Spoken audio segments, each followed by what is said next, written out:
I'm Susan from Tarjac. You may know us as the source for the best camo for your guns and bows, but we do so much more. Our custom work with automotive parts can transform any vehicle, our ATVs, sleds, four-wheelers, motorcycles. We've received national recognition for our work with Orange County Choppers, and we are most proud of our partnership with the future servicemen by providing customized helmets for the Army-Navy game. From the national stage to your favorite hunting ground, it's Tarjac. Hello and welcome to the CNY Business Connection. I'm Jason Weinstein. Coming up on this week's show, improve your management skills by learning the art of giving feedback. And we'll tell you why some of the early signs about this fall's apple growing season doesn't bode well for some farmers looking for one of New York State's cash crops. But we'll begin with the latest in business news from around the area. The state gained jobs in April, but saw only a slight drop in the unemployment rate, according to a release from the New York State Department of Labor. New York gained 43,800 private sector jobs in April, and the total non-farm job count increased by almost 46,000 jobs. The non-farm job count tracks all jobs in the private and public sectors, excluding the self-employed and workers on farms. In spite of the job gains, the unemployment rate dipped just slightly from 8% in March to 7.9% in April. The rate was 8.7% a year ago. The Syracuse and Binghamton regions gained jobs during the past year, while the Utica-Rome region lost jobs. A majority of voters give Governor Cuomo a passing grade when it comes to his efforts to improve the state's economy. According to a new Siena poll, 44% of voters give Cuomo an A or a B, 37% give him a C, and 14% fail him or give him a D. Nearly half of voters say they believe the economy will be better a year from now. M&T Bank Corp. has repaid more than $700 million in funds from the Troubled Asset Relief Program, or TARP. Last Wednesday, the Buffalo-based banking company repurchased shares from the government totaling $370 million. The company paid back $330 million in connection with its acquisition of Wilmington Trust Corp. Of Delaware last week as well. The Treasury still holds shares in M&T worth more than $381 million.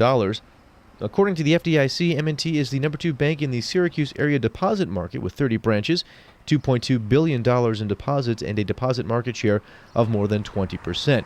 The bank leads the Binghamton area market with 17 branches, more than $1.3 billion in deposits, and a deposit market share of nearly 50%.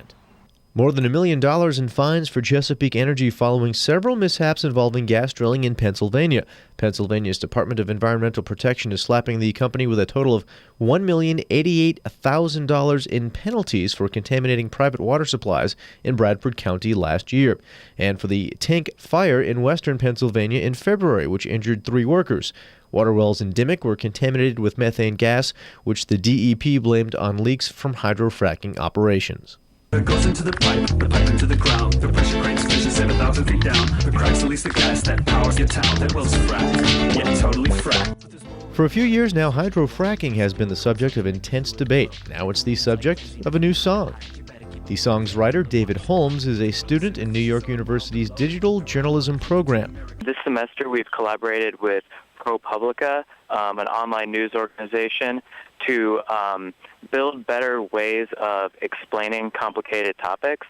And they have a huge investigation on fracking. And basically, I wanted to create a better way for people who may not know much about fracking to get into that investigation. By the end of last week, the song had generated almost 80,000 hits.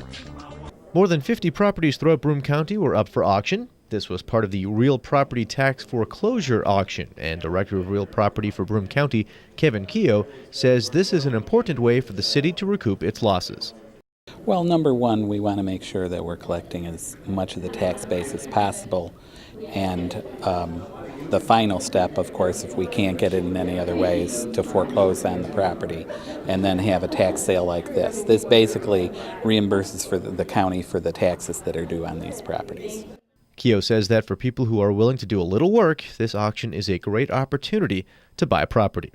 The votes are in, and after beating out 26,000 entries, Shenango Forks Jr. Stephanie Zimmel's saucy design will be featured on the front of Heinz ketchup bottles and packets. You got the top out of your grade, and then it was like the grand prize. It was like I still don't think it has hit me, but it's just all amazing. She'll be known in the future. I don't know what it'll be, but I know she will be famous. This is Stephanie's second time entering the Heinz Creativity Contest. For the past 5 years, her art teacher has his students submit designs every year as part of the pop art section.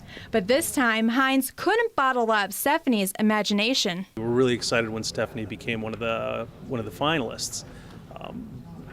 We were just blown away when she actually won the whole thing. Stephanie was inspired by artist Burton Morris, who was a judge for the contest, and picked the top 3 finalists before the public voted for the grand prize winner.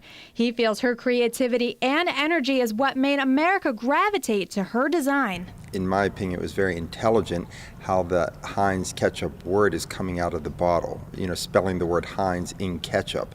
And the way she graphically took the tomatoes and animated them. On top of being the grand prize winner, Stephanie also received a supersized check of $5,700, which she says she'll save most of it, but also have a little fun. And that money will come in handy for art school, which she hopes to attend after high school. In the meantime, Stephanie and her family anxiously await the fall when the bottles that sport her design hit the shelves. Like my whole family's like, I'm like, oh gosh, like the stores, they better watch out. We hope you enjoyed that. When we come back, one of New York State's cash crops, apples. Now, they may not be picked until the fall, but some early signs aren't necessarily looking good. We'll have that story next.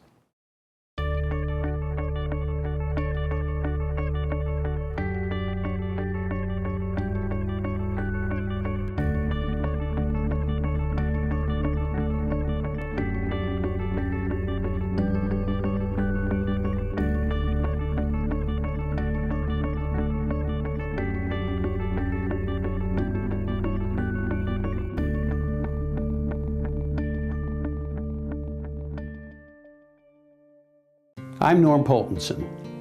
I've published the Central New York Business Journal for 25 years. Our success is based on the fact that we know only one audience, owners and managers of businesses in Central New York. We publish stories for them, we don't offer sound bites, and we always source our information. Maybe technology's changed since I started publishing 25 years ago, but not our mission. You can always rely on the Central New York Business Journal providing your business news. Welcome back. The New York State apple growing season may not be for a few months, but some early signs aren't necessarily looking good. Steve Craig heads on down to the farm. 12 acres, 6,000 trees. Here in the town of Shenango at 1,600 feet above sea level. Apple hills indeed. White with blossoms that bode well for fall. But right now it's as good as it could be just because there's so much bloom. But all those blossoms can't become apples unless the bees get a chance to do their thing. And so far this year, there have been a couple of factors that have been standing in the way of that. Both are because of the weather. This spring has been so long and so cold that the natural bees aren't having a good time surviving. That leaves the whole job to these domesticated bees brought in from Pennsylvania. But they don't like to fly when it's wet and windy, and time's running out. There's not going to be any crop unless those blossoms are pollinated, so it can be all done within 3 days. If you're not within that short window, you don't have any crop. Best case scenario, calm winds, no rain, and an influx of those super pollinators known as bumblebees. They just flop right in there and they just walk around and they cover everything. While a honeybee will come in, be very dainty, they'll do the job, but I think a bumblebee can pollinate 10 blossoms up to 1 that a honeybee can be. But even if pollination proceeds, there could be other hurdles. A quick warm-up or summertime hail could also thin out the bounty that these blossoms promise. Our thanks to Steve for that. Time now to turn things over to our friends at Prendismo.com, partnering with entrepreneurs for success. And this week's bit of business wisdom from someone who has lived it: when looking for funding for an idea, sometimes the people behind that idea are more important than the idea itself.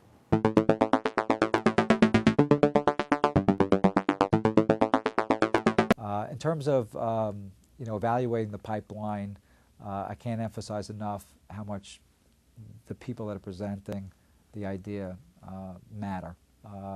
To me, that's the number one thing. I'd rather fund somebody that is smart and motivated and competent in a business that's a disaster than a good idea if they're weak.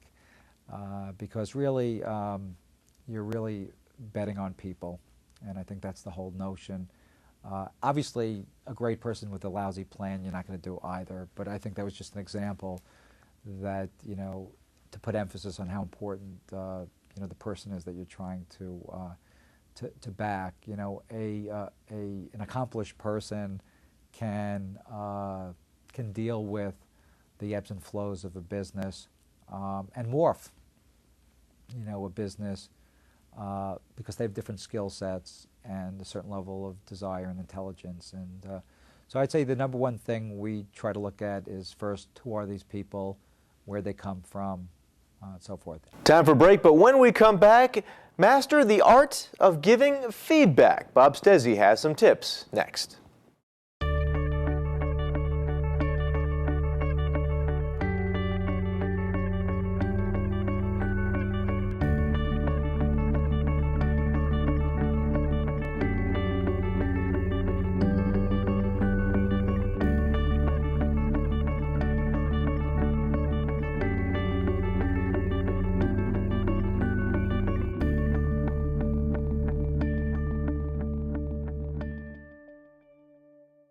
I'm Norm Poltenson.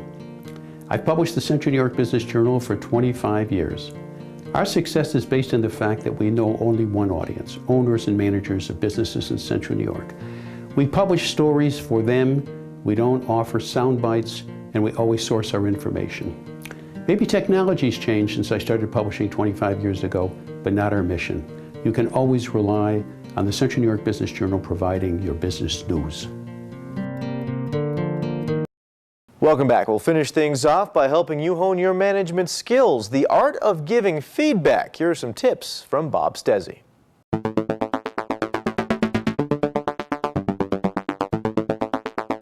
We all know how important effective communication is to the success of our organizations. Today we're going to talk about a very critical communication skill, the art of giving feedback. Everybody needs feedback. It's how others let us know how well we're doing on the job. There are two kinds of feedback that we'll talk about today. Reinforcing feedback is when we let people know that they're doing something well and we want them to continue, and constructive feedback is when we're telling people that they need to do things differently. Managers, supervisors, and team leaders all have an ongoing responsibility to give people timely feedback. It's also very important for peers to have the ability to give one another feedback. So you might want to consider feedback as information that comes from any source that helps people to be more effective on the job. Today we're going to give you 6 tips on how to give feedback effectively. Number 1, make sure that when you give people feedback, your intention is to be helpful. Never give people feedback to flatter them or to punish them. Second, feedback should be timely. In other words, give people feedback as close to the observed behavior as possible. Sometimes, though, people are a little too stressed or too busy, so in those cases, you might want to wait for a better time to give people feedback. Number 3, feedback should be based on specific observable behavior.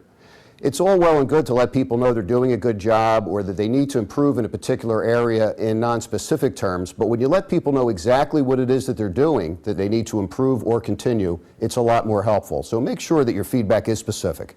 Tip number 4, make sure to explain the impacts of behavior. Let people know how their behavior is either helping or hurting the results of the organization. Tip number 5, offer suggestions. Let people know what they can do to continue to do an effective job and what things they need to do differently. Tip number 6 is very important.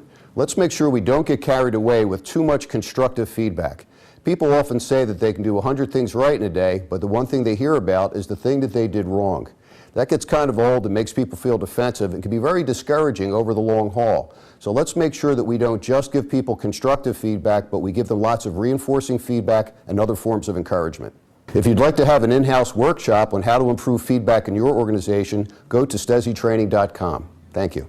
Our thanks to Bob for that. And that does it for this episode of the CNY Business Connection. Thank you very much for joining us. Until next time, I'm Jason Weinstein. Have a good one.